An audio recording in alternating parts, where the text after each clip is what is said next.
What is truly the fastest, most effective way to grow your money? Is it A, cut out your morning, that $5 latte every single day, or B, negotiate a $5,000 raise at your current job? Well, the default answer, the common wisdom that's been beaten into us for the last, 50 years is A. That's always A. Everyone says cut the latte. That $5 a day, it adds up to thousands over a year, right? It feels responsible. Wrong. That is the kind of aggressive lie we are here to expose. We call that latte math. Latte math. And the reason it's so insidious is that it makes you feel virtuous, like you're being disciplined, but it fundamentally keeps you playing defense and, yes, keeps you poor and financially anxious. It creates a scarcity mindset. It really does. You spend all your mental energy worrying about clipping coupons, debating if you should buy the $3 protein bar or the $2.50 one. Right. And that just distracts you from the big strategic moves that actually change your life. Exactly. Our mission today is simple, it's direct, and it's aggressive. We are decoding Ramit Sethi's philosophy from the book, I Will Teach You to Be Rich. We're focused entirely on curing that crippling financial anxiety by stopping you from acting like a victim of your own bank account. Okay. We're going to demolish the scarcity mindset and replace guilt with ironclad systems and simple, powerful math. So the goal is to design a life where money flows exactly where you want it to go. So you stop agonizing over every little purchase. It's a complete and, I think, necessary shift in focus. We move from defense, worrying about every penny, to offense. Earning more, negotiating better. And most importantly, leveraging the global economy through smart investing. You need systems that work for you, not rules you constantly feel like you're breaking. Okay, I'm in. Where do we start? We have to start by completely dismantling the biggest lie in personal finance, the myth of endless frugality. The idea that financial security requires you to be miserable and cut every single expense you enjoy, it's just wrong. For too long, financial advice has just been about micromanagement. But I want to acknowledge that anxiety is real for people listening. They're probably thinking, but buying a $5 coffee is expensive. I hear that. I see that number on my bank statement and I feel guilty, especially if I have some credit card debt lingering. The key is context, which is what Ramit calls the concept of conscious spending. Conscious spending. Obsessing over financial minutia, like the difference between two brands of shampoo is the financial equivalent of arguing over small diet choices when you haven't fixed the big wins. Like, eating fewer calories overall and committing to exercise. Exactly. It gives you the illusion of control, but it's a massive distraction from the decisions that cost $30,000 or more. So conscious spending is powerful because it starts with permission. It asks you to define your rich life. Yes. And that definition is personal, right? It's what gives you the framework to make those trade-offs. That's right. The principle is this. Spend extravagantly on the things that align with your deepest passions, your definition of a personal rich life. Okay. And then you cut costs mercilessly on everything you genuinely don't care about. But let's use that visual from the book. Imagine you have a series of money dials for all your spending. Right. Housing, dining, clothes, travel. Everything. Most people, trying to be responsible, they set all their dials to medium. And feel guilty about everything. Exactly. They feel guilty about everything they buy, and so they get excited about nothing. The strategy says, pick one or two dials and turn them to max. If you genuinely love fine dining, turn that dial up. Go for the best restaurants. And if you love travel, spend big on that amazing trip. But then, and this is the non-negotiable part, you must turn the other dials, the ones you don't care about, to zero. So if you splurge on travel, you might drive that beat-up 10-year-old reliable car until it literally falls apart. Or you live in a slightly smaller apartment than you could technically afford. It's not about blind spending. It's about making an intentional, high-leverage trade-off. So it forces the decision. It forces the decision. Yeah. If you haven't sat down and decided that caffeine is part of your rich life, then no, you likely can't afford that daily $5 latte without undermining your goals. But if that coffee is the one thing that brings you joy and focus? Then buy the best latte, guilt-free. The math works because you cut costs elsewhere. Okay, so we've made the mental shift. We've defined the plan. But this brings us to the next crucial problem, execution. Right. How do we ensure we stick to this? Do we just rely on sheer motivation and willpower? No, willpower fails. Every single time. We are human and we are easily distracted. So what's the solution? The solution is to remove the human element entirely and build what Ramit calls the invisible machine. This is a financial infrastructure that works for you automatically. It works without your constant involvement or reliance on your daily mode. I think most people struggle with this because their money just sits in one checking account and they try to mentally track everything. Yes, exactly. They try to save for the first 2 weeks, but then a random expense hits and suddenly they look down and there's nothing left for their goals. So we need to use the visual analogy of water flowing through pipes. Okay. Your paycheck hits your checking account, which you should treat like your email inbox. Everything arrives there, but it doesn't stay stagnant. It's a staging area. It's immediately filtered away. So for the listener who is new to this, we're talking about automatic transfers, right? Automatic transfers. You set up a date, say the 3rd of every month, right after payday, and the money is just moved. That's the key. First, your 401k contribution is deducted. For anyone unfamiliar, that's a retirement savings plan from your employer, often with matching contributions, which is basically free money. It's free money, so that comes out first.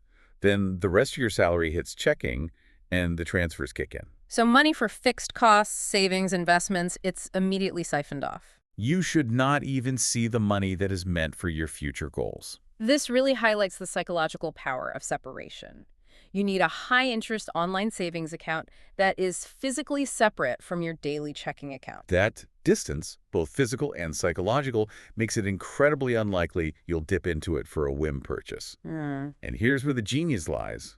You should name those separate sub-accounts after your goals. Oh, I love that. Don't call it savings account number 1, call it down payment, or 2025 European trip, or my personal favorite. What's that? Stupid mistakes. Tell us about the Stupid Mistakes Fund, because that directly addresses the listener's anxiety. It's brilliant because it accepts imperfection rather than fighting it.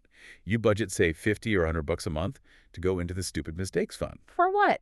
For those totally unexpected non-budgeted expenses, the parking ticket, the emergency vet bill, the last-minute flight you had to buy. So that means when you inevitably run into an unexpected $500 expense, you don't have to derail your entire long-term financial plan. Exactly. You just use your Stupid Mistakes Fund, which is already budgeted and funded, and the invisible machine keeps running without a hiccup. It eliminates that emotional spike of financial stress.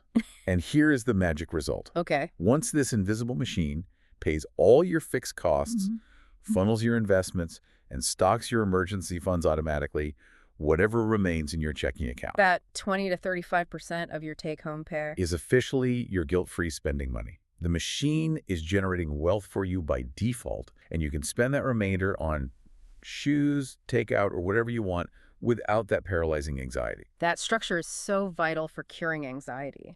But speaking of big things handled automatically, investing is where most listeners, including me, feel the deepest paralysis. Oh, for sure. The fear is that this is too complex. Do I need to become a stock market guru? Do I need to pick the next Tesla? Absolutely not. That is what we call the expert hoax. The expert hoax. We have to decisively reject the idea that you need special knowledge or skill to invest successfully. We have the data.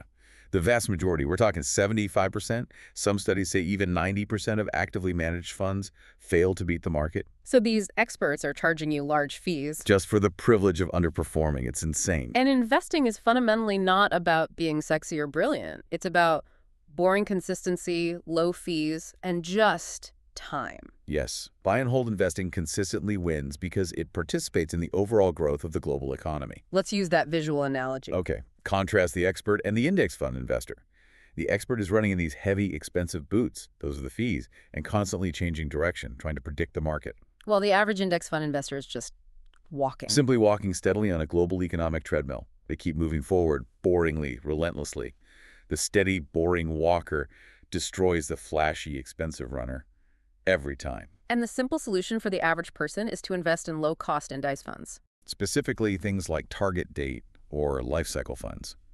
They are perfect for this. How do those work? You literally pick one fund based on the year you plan to retire, say 2055, and the fund automatically diversifies for you.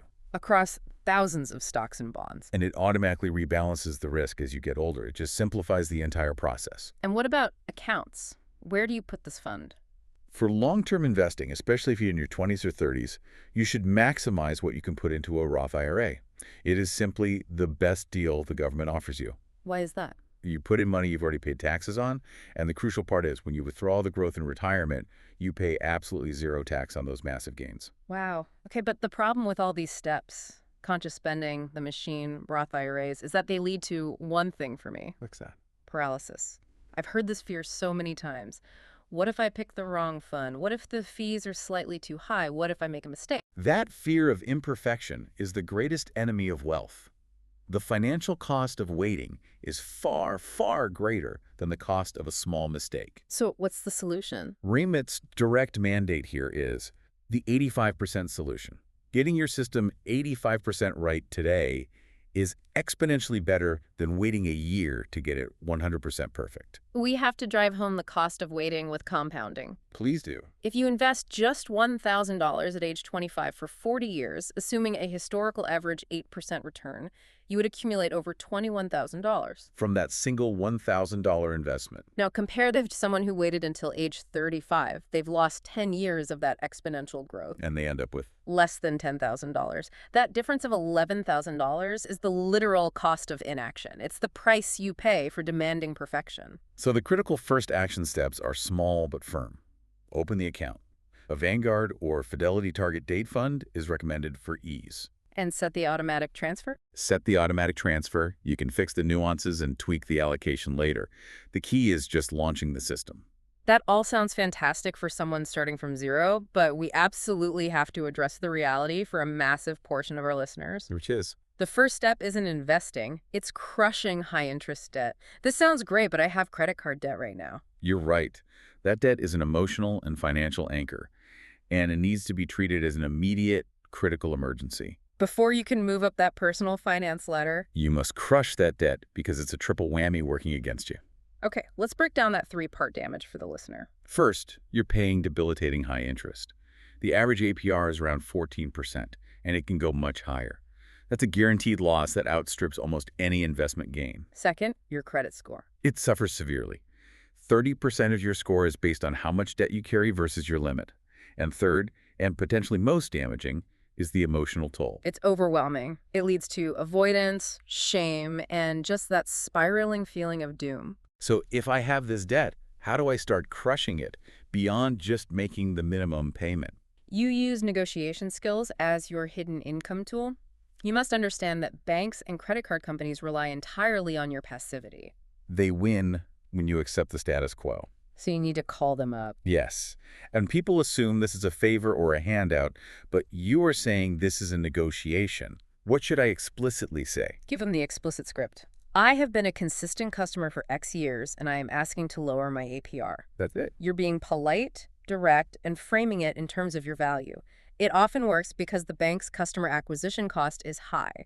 They'd rather keep you happy at a lower rate than risk losing you entirely. So you're forcing them to recognize your value, not begging for a handout. Yeah. It's moving into that offense mindset we talked about. Absolutely. Stop being passive in your own life. Be the CEO of your life. Negotiate your salary, negotiate your debt, negotiate those fees on your credit cards, and demand to be compensated fairly. That negotiation is a big win that blows Latte Math out of the water. So let's bring this all together. The core philosophy we've extracted today is define your rich life. Focus ruthlessly on the big financial wins like salary and housing. Build the invisible machine of automation. And let that system generate wealth and freedom by default.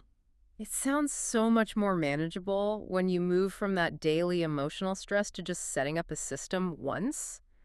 I need to get home and set up the auto transfers that filter my money into different named sub-accounts and maybe check my current credit card bills for fees I can negotiate. That is the 85% solution in action.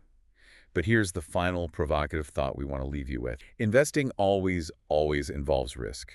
The historically high returns we talk about, that 8% average return that makes you rich, are literally impossible without accepting that risk of market fluctuation. But if you have 20 or 30 years until retirement, you have the most valuable asset of all, time to recover from any market drops. And the greatest invisible risk of all, which nobody talks about, is doing absolutely nothing. It is the invisible risk of remaining stagnant, of watching your peers build systems and leverage compounding while you put in 5 hours a week worrying about the price of a protein bar.